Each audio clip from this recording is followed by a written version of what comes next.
Saritha S Nair solar commission നൽകിയ മൊഴിക്ക് ശേഷം മാധ്യമങ്ങളോട് സംസാരിക്കും. അപ്പോൾ അതിലെ ബിസിനസ് പരമായ ഡീൽ മാത്രമാണ് ഞങ്ങൾ തമ്മിലുണ്ടായിരുന്നത്. അതായത് അദ്ദേഹത്തിന് ഒരു പുതിയ ഒരു സോളാർ കമ്പനി സ്റ്റാർട്ട് ചെയ്യുന്നതുമായി ബന്ധപ്പെട്ട് അദ്ദേഹത്തിന്റെ കൂടെ പങ്കാളിത്തത്തോടുകൂടി ഒരു പുതിയ സോളാർ NGO സ്റ്റാറ്റസിലുള്ള അല്ലെങ്കിൽ സൊസൈറ്റി ഫോർമേഷനുമായി ബന്ധപ്പെട്ടിട്ടാണ് പിന്നെ ചാണ്ടി ഉമ്മനുമായി ഞാൻ സംസാരിച്ചിരുന്നത്. അപ്പം തോമസ് കുരുവിളയുമായിട്ട് 80 ലക്ഷം രൂപ കൊടുത്ത സമയത്തും അതിന്റെ കൺഫർമേഷൻ ഞാൻ ഉമ്മൻചാണ്ടി സാറിനേക്കാൾ മുമ്പേ കൊടുത്തിരുന്നത് ചാണ്ടി ഉമ്മനാണ്. അപ്പോൾ ആ കാര്യങ്ങളൊക്കെ ഞാൻ കമ്മീഷനിൽ ഡിപ്പോസ് ചെയ്തു. രണ്ടാമത് ചാണ്ടി ഉമ്മനുമായിട്ട് ചേർന്ന മോശമായ ബന്ധമാണ് എനിക്കുള്ളതെന്ന് അങ്ങനെയുള്ള ഒരു തരത്തിലുള്ള വാർത്തകളുണ്ടായിരുന്നു.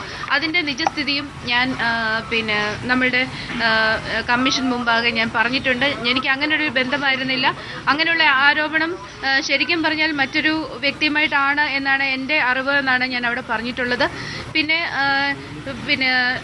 ഷാലു ഞാൻ പേര് പറഞ്ഞില്ലല്ലോ. ഞാൻ പേര് പറഞ്ഞത് മറ്റൊരു പ്രതി എന്ന് മാത്രമാണ്. അപ്പൊ അതിനകത്ത് അല്ല, അതിന്റെ ആവശ്യമില്ല. കാര്യം ഞാൻ ഒരു കാര്യം പറയട്ടെ, നേരിട്ട് അറിവില്ലാത്തൊരു വ്യക്തമായ ഒരു തെളിവ് എന്റെ കയ്യിൽ അതിന് ചോദിക്കാനും കാണാനുമില്ല. എന്റെ അറിവെന്ന് മാത്രമാണ് ഞാൻ പറഞ്ഞത്. അപ്പം അത് ആണോ അല്ലയോ എന്ന് തെളിയിക്കപ്പെടേണ്ടത് നിങ്ങൾ ചിലപ്പോൾ ഒന്ന് ശ്രമിച്ചാൽ നടക്കുമായിരിക്കും. എനിക്കത് ശ്രമിക്കാൻ താല്പര്യമില്ലാത്തതുകൊണ്ട് ഞാൻ അതിലേക്ക്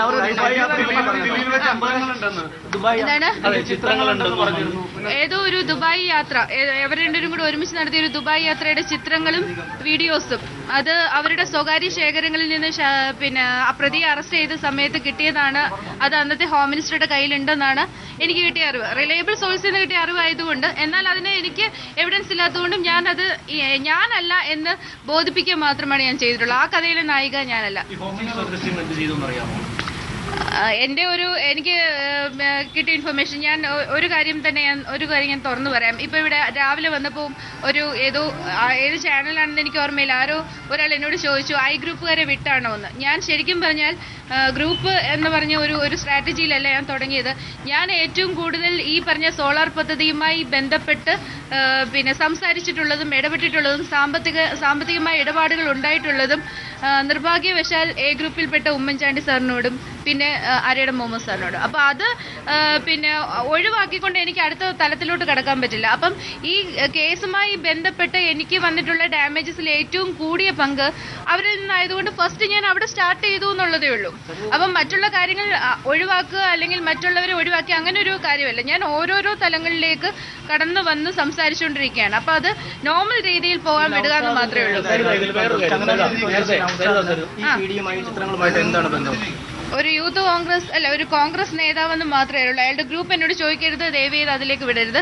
അപ്പം പിന്നെ നൗഷാദാണ് അത് കളക്ട് ചെയ്ത് പിന്നെ അന്നത്തെ HMന് കൊടുത്തതെന്നാണ് എനിക്ക് കിട്ടിയ. എന്ന് വെച്ചാൽ നൗഷാദിനോട് അടുത്ത് നിന്ന ആൾക്കാർ എന്നോട് പറഞ്ഞതാണ്, അല്ലാതെ ഞാൻ ആ കഥയിൽ നായികയല്ല എന്ന് സ്ഥാപിക്കാൻ മാത്രമാണ്. എനിക്കറിയില്ല, ഞാൻ അതേപറ്റി കമന്റ് ചെയ്യുന്നത്. അതൊക്കെ നിങ്ങൾ കണ്ടുപിടിക്കാവുന്ന കാര്യമുള്ളൂ. അതിനകത്ത് ഞാൻ എല്ലാം ഞാൻ പറയണമെന്നുണ്ടോ? നേരത്തെ പല മന്ത്രിമാരുടെ പേരുകൾ കേട്ടിരുന്നു, MP-മാരുടെ പേര്, KC വേണുഗോപാൽ, അനിൽകുമാർ, ഇത്തരം പേരുകളൊന്നും വിട്ടുപോയതാണോ? ഇല്ല, വിട്ടുപോയതല്ല. ഞാൻ പറഞ്ഞില്ലേ, ഇപ്പം ഞാൻ തുടങ്ങി ഒരു സോളാർ സ്കാം എന്ന് പറയുന്ന കേസിൽ ഞാൻ ആദ്യമേ പറയേണ്ടത് മേജർ പാർട്ടാണ്. അപ്പൊ ഞാൻ എന്ന് പറഞ്ഞാൽ എല്ലാവരും സാധാരണ രീതിയിൽ പറയുന്നത് ചെറിയ ചെറിയ കാര്യങ്ങളിൽ നിന്ന് സ്റ്റെപ്പ് കയറി മേലിലേക്കാണ്. ഞാൻ ഇപ്രാവശ്യം അങ്ങനെ ഒരു സ്ട്രാറ്റജി അല്ല എടുത്തത്. ഞാൻ എടുത്തത് മെയിനായിട്ട് എന്റെ ലൈഫിൽ വന്ന് പെട്ടുപോയ മേജർ ആയിട്ടുള്ള ഒരു ദുരന്തം, അതിന് ബേസിക് ആയിട്ട് എന്താണ് പ്രശ്നം വന്നത്, ആ പ്രശ്നം മാത്രമാണ് ഞാൻ ഫസ്റ്റ് പറഞ്ഞെന്നുള്ളതേ ഉള്ളൂ. അതിലേക്കാണ് ഇപ്പൊ നടന്നുകൊണ്ടിരിക്കുന്നതും അതാണ് കണ്ടിന്യൂ ചെയ്യുന്നത്. തെളിവുകൾ എന്താണ് തെളിവുകൾ എന്ന് പറഞ്ഞാൽ ഇന്നലെ ഞാൻ അതിന്റെ ആൻസർ പറഞ്ഞാണ്. അതായത് എനിക്ക് ഈ ഞാൻ പറഞ്ഞ വസ്തുതകളിൽ ഒരു പെർസെന്റേജ് പോലും ഞാൻ നുണ പറഞ്ഞിട്ടില്ല. എനിക്ക് പോയിട്ടുള്ള വേറെയും കാര്യങ്ങളുണ്ട്, പക്ഷെ അതിനൊന്നും എന്റെ കയ്യിൽ എവിഡൻസ് ഇല്ലാത്തതുകൊണ്ട് ഞാൻ അത് ഇവിടെ ഡിസ്ക്ലോസ് ചെയ്തിട്ട് പോലുമില്ല. ഞാൻ ഡിസ്ക്ലോസ് ചെയ്ത കാര്യങ്ങൾക്ക് തെളിവുകൾ മാത്രമേ ഉള്ളൂ. അപ്പൊ ആ തെളിവുകൾ കൊണ്ട് ഫിക്സ് ചെയ്യാൻ പറ്റുന്ന തെളിവുകളുള്ള കാര്യങ്ങൾ മാത്രമേ ഞാൻ ഡിപ്പോസ് ചെയ്തിട്ടുള്ളൂ. ചാണ്ടി ഉമ്മനോടാണ് ഞാൻ കൺഫർമേഷൻ പറഞ്ഞത്, തോമസ് കുരുവിളയിലേക്ക് കൊടുത്തിട്ട്.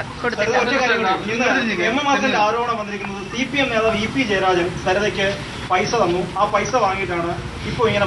ഞാനൊരു കാര്യം ചോദിച്ചോട്ടെ, ഈ പൈസ തന്നെങ്കിൽ ഇന്ന് ഞാൻ ഒരു കാര്യം പറയാം, ഇന്ന് ഞാൻ 4 സിനിമയുടെ കരാർ ഒപ്പിട്ട വ്യക്തിയാണ്. 4 സിനിമയുടെ കരാർ ഒപ്പിട്ട വ്യക്തിയാണ്. കൊടുങ്ങല്ലൂരുള്ള ഒരു പ്രൊഡ്യൂസറായ രാഹുൽ വിജയകുമാർ സംവിധായകനായി വീണപൂ എന്ന് പറയുന്ന ഒരു സിനിമ, അത് ഇപ്പോൾ 14-ാം തീയതി ഞങ്ങൾ ചിത്രീകരണം ആരംഭിക്കുന്നതാണ്. അല്ലാതെ ഈ പറയുന്ന EP ജയരാജനോ അല്ലെങ്കിൽ CPM-കാരോ ബാർ മുതലാളിമാരോ ആരും എന്നെ സഹായിക്കേണ്ട ആവശ്യമില്ല. ഞാൻ ഇത്രയും കാലം ഈ 2 വർഷം കോൺഗ്രസ്സുകാർ പൈസ തന്നിട്ടാണോ ഞാൻ ജീവിച്ചത്? അല്ലല്ലോ.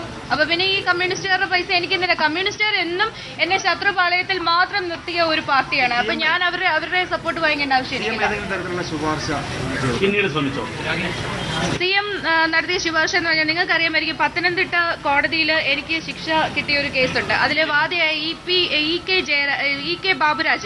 E.K. ബാബുരാജൻ എന്ന് പറയുന്ന വ്യക്തിക്ക് റീസർവേ ചെയ്യുന്നതിലേക്കായി ഞാനാണ് എൻ്റെ സ്വന്തം കൈപ്പടയിൽ എഴുതിയ, അദ്ദേഹത്തെ കൊണ്ട് സൈൻ ചെയ്യിപ്പിച്ചിരുന്നു. ഞാനാണ് അതിൻ്റെ അപേക്ഷ എഴുതി കൊണ്ടുപോയി ഉമ്മൻചാണ്ടി സാറിനെ നേരിട്ട് കണ്ട് റീസർവേ ഇമ്മീഡിയറ്റ് ആക്കണമെന്ന് പറഞ്ഞ് തഹസീൽദാരുടെ നേർക്കും കളക്ടറുടെ നേർക്കും ഇത് വാങ്ങിച്ചത്. ആദ്യം കളക്ടർക്കാണ് അദ്ദേഹം എഴുതി തന്നത്. കളക്ടർ ഓഫീസിൽ നിന്ന് ഞാൻ നെക്സ്റ്റ് ഡേ തന്നെ റീസർവേ ചെയ്തു വാങ്ങിച്ചു. അത് ഇങ്ങനെ പലത് നിഷേധിക്കട്ടെ. എനിക്ക് നിഷേധിക്കുമ്പോഴാണ് എനിക്ക് കൂടുതൽ ശരിക്കും പറഞ്ഞാൽ അതിനകത്തോട്ട് ഒരു സ്ട്രെങ്ത് വരുന്നത്. നിഷേധിക്കണം. അദ്ദേഹം നിഷേധിച്ച് വരുമ്പോൾ നിങ്ങൾ പറയുന്നത് ഞാൻ കണ്ടിട്ടില്ല എന്ന് പറയുമ്പോൾ കണ്ടു എന്ന് കാണിക്കുന്നതാണ് എനിക്ക് താല്പര്യം.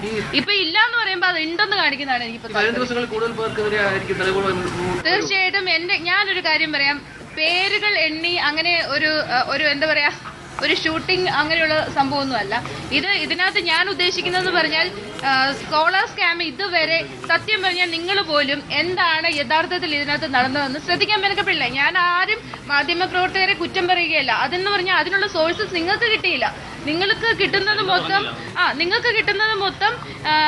എന്താ പറയാ വില കുറഞ്ഞ കുറെ ആരോപണങ്ങളും പിന്നെ അതിന്റെ പുറകെ പോകുന്ന കുറെ അതൊരു എക്സ്ക്ലൂസീവ് എന്നുള്ളതിന്റെ പരിധിയിൽ കവിഞ്ഞ് അതിനകത്ത് യാതൊരു ഡെപ്തും ഇല്ല. വില കുറഞ്ഞ ആരോപണങ്ങളല്ല. സരിത പറയുന്നുണ്ട് മുഖ്യമന്ത്രി ഒരുപാട് തവണ കണ്ടിരുന്നു, ഒരുപാട് കാര്യങ്ങൾ ശുപാർശ ചെയ്തിരുന്നതൊക്കെ.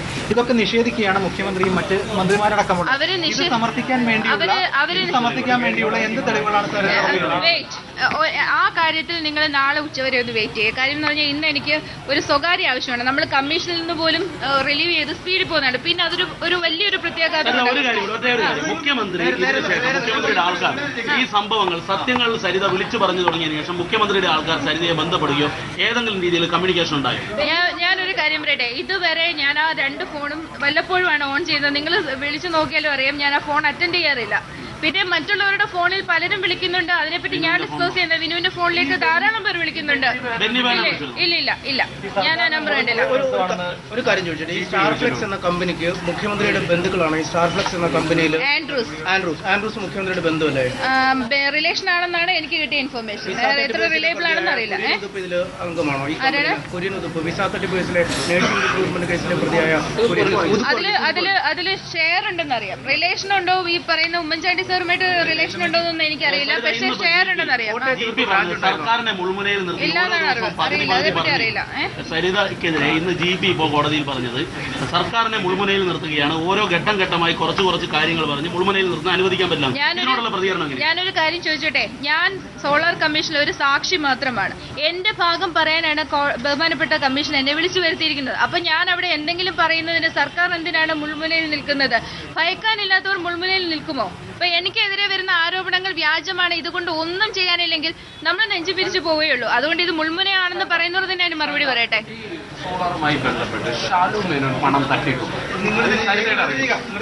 എന്റെ ഒരു അറിവിൽ ഞാൻ പറയാം. ഇത് ഷാലു മേനോൻ ബിജു രാധാകൃഷ്ണന്റെ എന്താ പറയാ മോശമായ റിലേഷൻഷിപ്പിനെ പറ്റി കമന്റ് ചെയ്യാനല്ല, അതിലേക്ക് ഒതുക്കാനും ഈ ആരോപണങ്ങളെ അതിലേക്ക് ഒതുക്കി തീർക്കരുത് ദയവ് ചെയ്ത്. സൈലിനോട് ഞാൻ പറയാണ്. അതായത് നമ്മളുടെ കമ്പനി ഇങ്ങനെ കുറെ വിഷയങ്ങൾ പലർക്ക് പണം കൊടുത്തും എടുത്തുമൊക്കെ നമ്മുടെ കമ്പനി ഒരു സ്റ്റാൻഡ് സ്റ്റിൽ ആയി നിൽക്കുന്ന സമയത്തും കസ്റ്റമേഴ്സിന്റെ കയ്യിൽ നിന്ന് പണം വാങ്ങിച്ചുകൊണ്ടിരുന്നു. ഈ പണം മൊത്തം ബാങ്കുകളിൽ വരും. ബാങ്കുകളിൽ വരുന്ന പണം ഒരുപക്ഷെ ഒരു സ്ത്രീയും ഒരു പുരുഷനും തമ്മിൽ എന്തെങ്കിലും അടുപ്പമുണ്ടെങ്കിൽ ആ സ്ത്രീയെ സാറ്റിസ്ഫൈ ചെയ്യാനായിരിക്കും അവരുടെ വീട് ഇടിച്ചു പൊളിച്ച് ഒരു പുതിയ വീട് വെച്ചു കൊടുത്തു. ഒരു 1.5 മുതൽ 2 കോടി രൂപ അവിടെ അങ്ങ് പോയി. അത്രേ ഉള്ളൂ. സിംപിളി പറഞ്ഞ അത്രേ ഉള്ളൂ. ഒരു സാറ്റിസ്ഫാക്ഷൻ ഒരു ഗിഫ്റ്റ് കൊടുത്താണ്. മുഖ്യമന്ത്രി കാണുന്നതിന്റെയോ അല്ലെങ്കിൽ അത്തരത്തിലുള്ള എന്തെങ്കിലും രേഖകൾ എന്റെ കൈവശമുണ്ട്. മുഖ്യമന്ത്രിയെ കാണുന്നതിന് എന്റെ കൈവശമുണ്ട്. ഞാൻ സ്ട്രോങ് ആയിട്ട് പറയുന്നു, എന്റെ കൈവശമുണ്ട്.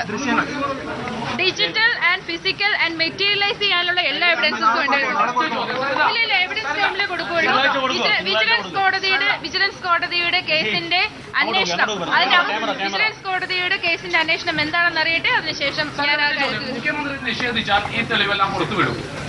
മുഖ്യമന്ത്രി നിഷേധിച്ചാൽ ഇപ്പൊ ഇന്നത്തെ ഒരു ഇൻസിഡന്റ്, അതായത് എനിക്ക് ലെറ്റർ എഴുതി തന്നിട്ട് എന്റെ സ്വന്തം കൈപ്പടയിൽ എഴുതിയ നിവേദനത്തിൽ അദ്ദേഹം ഒപ്പിട്ടിട്ടില്ല എന്ന് അദ്ദേഹം തെളിയിക്കുകയാണെങ്കിൽ അത് നിങ്ങൾക്ക് ഫോറൻസിക്കിന് വിടാം. അതിൽ ആ പറയുന്ന ലെറ്ററിന്റെ കോപ്പിയുടെ വർഷക്കണക്കിന് ഫോറൻസിക് ലാബിൽ നിന്ന് നിങ്ങൾക്ക് കിട്ടും. അപ്പൊ അങ്ങനെ ഒരു മെറ്റീരിയൽ എവിഡൻസ് ഞാൻ കമ്മീഷനിലും കൊടുക്കാം, അതിന്റെ കോപ്പി നിങ്ങൾക്ക് തരാം. സോളാർ കമ്മീഷനിൽ മൊഴി നൽകിയ ശേഷം മാധ്യമപ്രവർത്തകരോട് സംസാരിക്കുകയായിരുന്നു സരിത നായർ. ചാണ്ടി ഉമ്മനുമായി തനിക്ക് ബിസിനസ് ബന്ധമുണ്ട്, ചാണ്ടി ഉമ്മനെ പങ്കാളിയാക്കി ബിസിനസ് തുടങ്ങാൻ പദ്ധതിയിട്ടിരുന്നതായും താൻ ഉന്നയിക്കുന്ന എല്ലാ ആരോപണങ്ങളുടെയും തെളിവ് തന്റെ പക്കലുണ്ടെന്നും സരിത പറഞ്ഞിരിക്കുന്നു.